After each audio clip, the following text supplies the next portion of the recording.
बिस्मिल्लाहिर्रहमानिर्रहीम। अस्सलाम वालेकुम दोस्तों, कैसे हो आप सभी। उम्मीद करती हूँ सब ठीक ठाक होंगे। Welcome back to my channel, welcome back to another video. दोस्तों, आज की जो हमारी स्टोरी है वो रिलेटेड है पहले इंसान, पहले गुनाह और पहली तौबा से। ये कहानी कुरान और हदीस की रोशनी में है। ये हमें इंसानी पैदाइश, अल्लाह की रहमत और गुनाहों से बचने का पैगाम देती है। ये कहानी किसी आम शख्स की नहीं है, ये कहानी है पहले इंसान की, पहले नबी की। जिसने सबसे पहले आंखें खोली तो उसके सामने जन्नत थी। जिसने सबसे पहले सांस ली तो अल्लाह का नूर उसके अंदर था। बहुत पहले, जब ना कोई ज़मीन थी, ना कोई आसमान था, ना कोई इंसान था, ना कोई जिन था, बस अल्लाह था, वाहिद, कादिर और रहमान। अल्लाह ने इरादा फरमाया कि मैं ज़मीन में एक खलीफा पैदा करूँगा। फरिश्तों को जब अल्लाह के इस इरादे का पता चला तो फरिश्ते हैरान हुए। फरिश्तों को लगा कि शायद उनसे कोई कमी रह गई अल्लाह की इबादत करने में। तो उन्होंने अल्लाह से बहुत ही अफसोस के साथ अपने दिल में बहुत दर्द लेकर अल्लाह से पूछा, या अल्लाह, क्या हमारी इबादत में कुछ कमी रह गई है, या क्या कारण है कि आप एक नया खलीफा पैदा करेंगे? क्या आप ऐसी मखलूक पैदा करना चाहते हैं जो खून बहाएंगे और फसाद करेंगे? तो अल्लाह ने जवाब दिया, मैं वो जानता हूँ जो तुम नहीं जानते। और फरिश्ते खामोश हो गए। अल्लाह ताला ने ज़मीन की मुख्तलिफ जगहों से फिर मिट्टी ली। उस मिट्टी से एक जिस्म बनाया। इस जिस्म को एक खास सूरत दी। फिर उसमें रूह फूकी।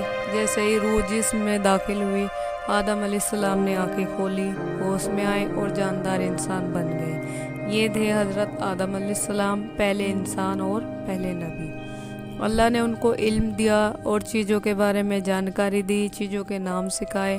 फिर उन्हें फरिश्तों के सामने पेश किया गया। अल्लाह ने फरिश्तों से फरमाया, वे चीज़ें दिखाई कि बताओ इनके नाम क्या हैं। लेकिन फरिश्ते उनके नाम नहीं जानते थे। फरिश्तों ने फरमाया, या अल्लाह, हम सिर्फ उतना ही जानते हैं जितना इल्म तूने हमें दिया है। फिर आदम अलैहिस्सलाम को वे चीज़ें दिखाई गई तो उन्होंने उन सब चीज़ों के नाम बता दिए। अल्लाह ने फरिश्तों से फरमाया कि इन्हें सजदा किया छोड़कर इब्लिस को। इब्लिस ने घमंड किया और कहा, मैं इससे बेहतर हूँ तो मैं इसको सजदा क्यों करूँ? मुझे तो आपने आग से बनाया है और ये मिट्टी से बना है। इस बात से अल्लाह नाराज़ होकर अल्लाह ने इब्लिस को लानत दी और हमेशा के लिए अपनी रहमतों से दूर कर दिया। इब्लिस को अल्लाह ने जन्नत से निकाल दिया। यहीं पर इब्लिस ने वादा किया कि जिस इंसान की वजह से मुझे जन्नत से निकाला गया है, मैं भी इसे जन्नत से दूर कर दूंगा। और वो इंसान को गुमराह करने की राह पर निकल गया। हज़रत आदम अलैहिस्सलाम को जन्नत अता की गई। जन्नत की सारी नेमतों के बावजूद भी हज़रत आदम अलैहिस्सलाम वहाँ पर अकेला महसूस करते थे और उदास रहते थे।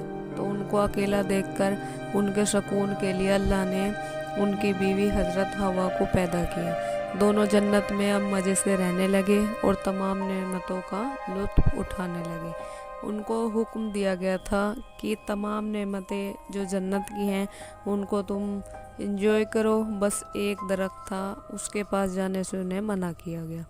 इब्लिस ने उन दोनों को अपने कब्जे में लिया और उनमें वसवसे डालने शुरू कर दिए। इब्लिस उनसे कहने लगा, क्या तुम दोनों हमेशा जिंदा नहीं रहना चाहते? तो इस दरख्त का फल खाओ और सुंदर और अमर हो जाओ। तुम्हारे रब ने तुम्हें इस दरख्त के फल खाने से इसलिए मना किया है कहीं तुम अमर ना हो जाओ। तुम्हारे रब ने तुम्हें फरिश्ते ना बन जाओ, इसलिए इस दरख्त के फल खाने से मना किया है।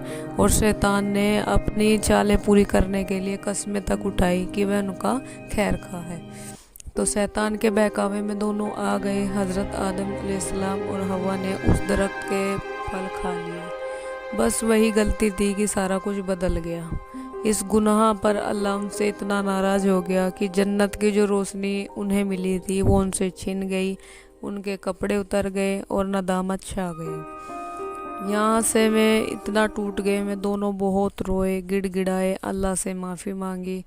अल्लाह ने उन्हें फरमाया कि मैंने तुम्हें पहले ही मना किया था कि शैतान तुम्हारा खुला दुश्मन है, इसकी बातों में मत आना। तब हज़रत आदम अलैहिस्सलाम ने اللہ سے معافی مانگی کہ اے اللہ ہم نے اپنی ذات پر خود ظلم کیا ہے، تو ہمیں معاف کر دے، اگر تو ہمیں معاف نہیں کرے گا تو ہم ضرور تباہ ہو جائیں گے۔ اللہ بہت رحمت والا ہے۔ اللہ نے ان کی توبہ قبول کی، پر سزا کے طور پر انہیں جنت سے نکال کر زمین پر بھیج دیا۔ اللہ نے فرمایا تم سب اب جنت سے نیچے اتر جاؤ اور دنیا میں ایک دوسرے کے دشمن بن کر جیو۔ اللہ نے کہا تم اب زمین پر جاؤ گے، ایک دن واپس میرے پاس لوٹ آؤ گے، اب تمہیں موت کی راہ سے بھی گزرنا ہوگا۔ حضرت آدم پہلے نبی تھے، انہوں نے اپنی اولاد کو اللہ کی عبادت سکھائی، حلال روزی کمانی سکھائی اور برائی سے دور رہنے کی ہدایت دی۔ اس کہانی سے دوستو ہمیں یہی شکشا ملتی ہے کہ غلطی سبھی سے ہوتی ہے، بس غلطی ماننے کے دو طریقے ہیں اور ان دونوں طریقوں کا انجام بھی الگ الگ ہے۔ شیطان نے غلطی کی اور اللہ کو گھمنڈ دکھایا، الٹا اکڑ گیا، اس کا انجام آپ سبھی جانتے ہی ہیں کہ کیا ہوا۔ آج تک ابلیس پر سب لعنت بھیج رہے ہیں۔ غلطی حضرت آدم علیہ السلام نے بھی کی، لیکن وہ اپنے گناہ پر شرمندہ ہوئے اور اللہ سے اپنے گناہ کی معافی مانگی اور اللہ نے انہیں معاف بھی کر دیا۔ مانا وہ پہلا گناہ تھا، پر یہ گناہ اور معافی ہر انسان کے لیے ایک سبق ہے۔ آج بھی ہم غلطی کرتے ہیں، آج بھی ہم شیطان کے بہکاوے میں آ جاتے ہیں۔ اگر ہم بھی آدم علیہ السلام کی طرح گر کر سنبھل جائیں تو اللہ ہمیں آدم علیہ السلام کی طرح ہی ضرور معاف کر دے گا۔ یہ کہانی صرف ایک ماضی کا حصہ نہیں بلکہ ہر اس شخص کی زندگی کا پیغام ہے جو کبھی غلطی کر چکا ہے۔ اٹھ جاؤ، لوٹ آؤ، کیونکہ جو رب آدم علیہ السلام کو معاف کر سکتا ہے وہی رب تمہارا بھی ہے، وہ تمہیں بھی گلے لگا لے گا۔ اصل کامیابی اسی کی ہے جو توبہ کرتا ہے اور سب بھول کر سچائی کی راہ پر چل پڑتا ہے۔ شیطان کا وعدہ ہے گمراہ کرنا، تو اللہ کا وعدہ بھی ہے معاف کرنا۔ تم کون سی راہ پر چلنا چاہو گے، تم کون سی راہ اپناؤ گے، یہ آپ پر اور آپ کی سوچ پر ڈیپینڈ کرتا ہے۔ آپ اپنی سوچ اچھی رکھیں اور اپنے گناہوں کی معافی مانگ کر اپنے رب کریم کو راضی کر لیں اور خوشی خوشی اپنی لائف جئیں۔